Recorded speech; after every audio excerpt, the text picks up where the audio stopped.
Hey everyone! If you're watching this video, I'm guessing you have recently purchased the Zoom Precision Ultimate Bracelet Making Kit. If you don't have yours yet, check out the link in the description below this video. The purpose of the video today is to briefly go over 3 methods that I have used to customize and engrave into my bracelets.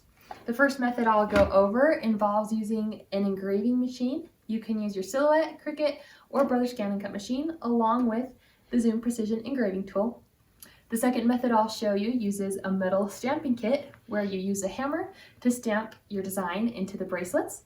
And the third method, it sounds intimidating, but don't worry, just keep watching. It does an acid etch into the bracelet using Ferric Chloride. So jumping into this first method, as I mentioned, you can use any of these machines, the Silhouette, Cricut, or Brother Scan & Cut, and there is a Zoom Precision engraving tool that is with each of those machines. Each tool has a super durable tip that will engrave whatever design you choose into the bracelet. And so for this project, I recommend using either the fine tip on the right or the standard tip in the middle. The details do vary slightly with each machine, and it's more than I can go over in this video today. So if you're using a Silhouette machine, check out this video. If you're using a Brother Scan & Cut machine, this video. And if you're using a Cricut machine, check out the Zoom Precision blog linked in the description below. Moving on to the second method now, which involves using a metal stamping toolkit. This is a fun method to use and it's really easy. It's fairly inexpensive to buy these metal stamps. So I'm going to move to my other camera now to kind of show you how I use these. So with my metal stamping kit, I have a hammer and a pad and then some metal stamps. So I'm just going to make a bracelet today that says love with some hearts, and these all come with this blue protective cover on them.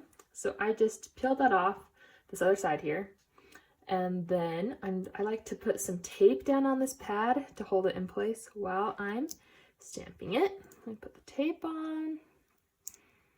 Okay, and then I line up my bracelet right in the middle to make sure it's centered on here. Help me get it all centered with the stamps on. Okay, so then I'm just going to take my first letter here, L, line it up on here.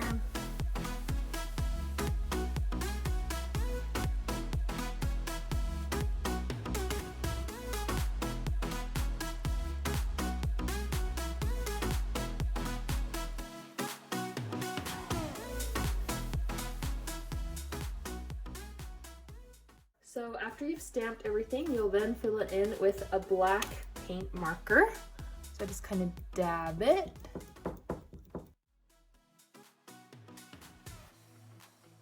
And then you can use either a metal polish pad or steel wool to clean it up. You can use the steel wool, it gives you a little bit more of a matte finish.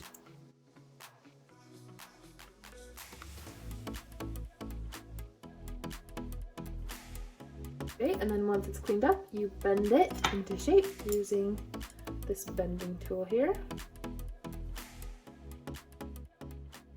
And there's your bracelet. So this is just a quick one that I made. It's not perfect, just quickly made it while I was making the video. But here are some that I spent a little bit more time on. So you can see they can turn out nice and pretty. These ones I did with the metal polish pad, so they're a little bit more shiny compared to this one that I just did with the steel wool that has more of the matte finish. So it is a little bit tricky to get everything lined up straight, but you get the hang of it with some practice. And luckily there are 3 of each size of these in the kit, so if you do mess one up, not a huge deal. Also keep in mind that if you want to do a different design or font, you will have to get additional stamping kits. And so this method is pretty quick and simple, but it's not quite as easily customizable as some of the other methods that I'm showing you. And now on to the third and final method that I'll be showing you today. Remember I told you not to be intimidated by this one. It's called acid etching.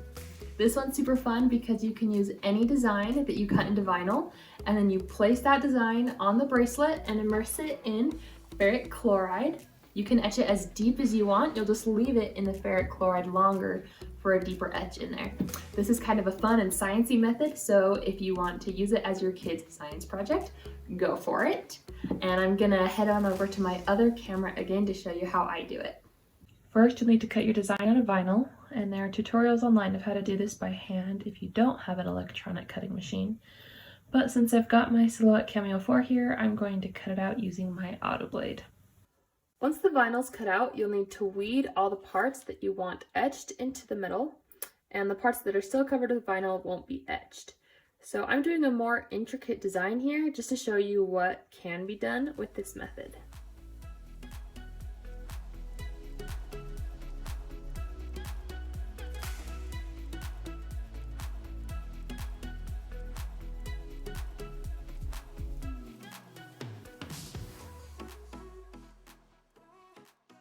So this is what it looks like once it's all weeded, and now it's time to transfer onto the bracelet. There is professional transfer tape you can use, but honestly, masking tape works great, so that is what I'm going to use today.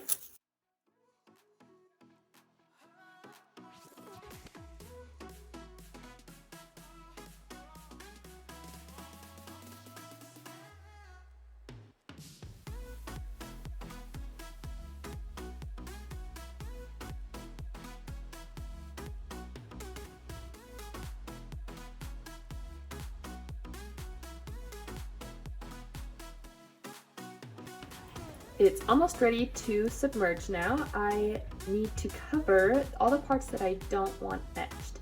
So I'm going to turn it over. I still have the protective blue film on here, and I'll leave that on while I'm doing this today. And then I'm going to cover the back and these side edges with masking tape.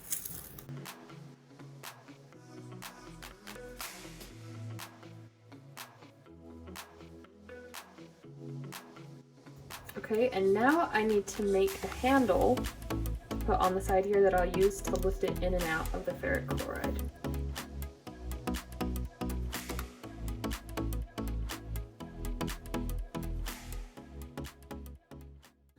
And now the real fun begins. I'm going to put on my gloves and glasses. I already have my ferric chloride here, just enough to cover the bracelet in a plastic container. Remember that ferric chloride is eating away the metal on the bracelet. You do not want to put it in a metal container. Use a plastic container. So now here's where it gets real sciencey. If I was using an aluminum bracelet, I would just put it in for 5 minutes, and it would probably create a lot of heat, so be careful with that.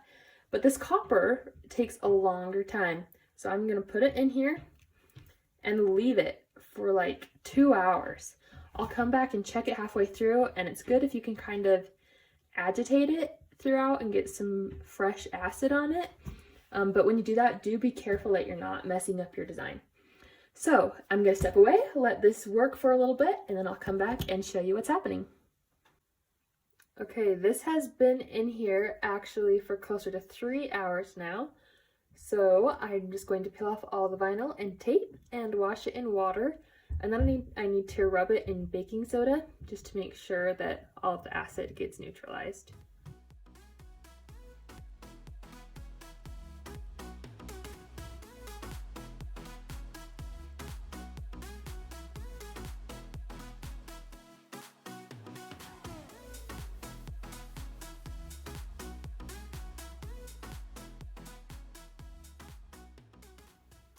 Okay, so I just took a second and finished getting it all cleaned off. You can see in here that we've got a good etch.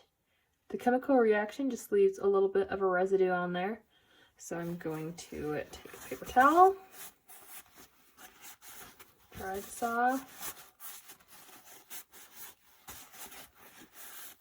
Okay, and now I'll take some steel wool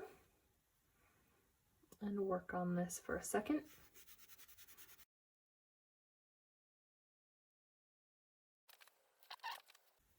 Alright, so I've got it all cleaned off now. You can see how nice it looks. So the next step is the same as what I did with the stamping method. I take this paint marker and I'm going to fill in everything that was etched.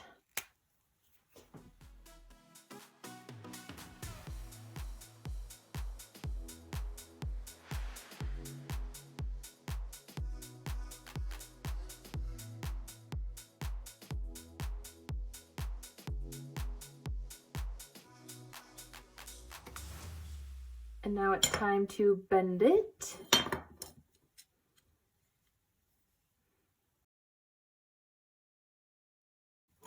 And here is our final product. I love how you can see all the details so well. I think it's cool you can see all those tiny leaves on the tree. So this method is a really good one if you're trying to get some tiny details like this. Here's another one that I've done, but with the aluminum. Again, remember the aluminum reacts much faster, only 5 to 10 minutes in the ferric chloride. You can also see some really nice details on this one. And so those are both in the biggest size, and these are some that I've made in the medium sizes here.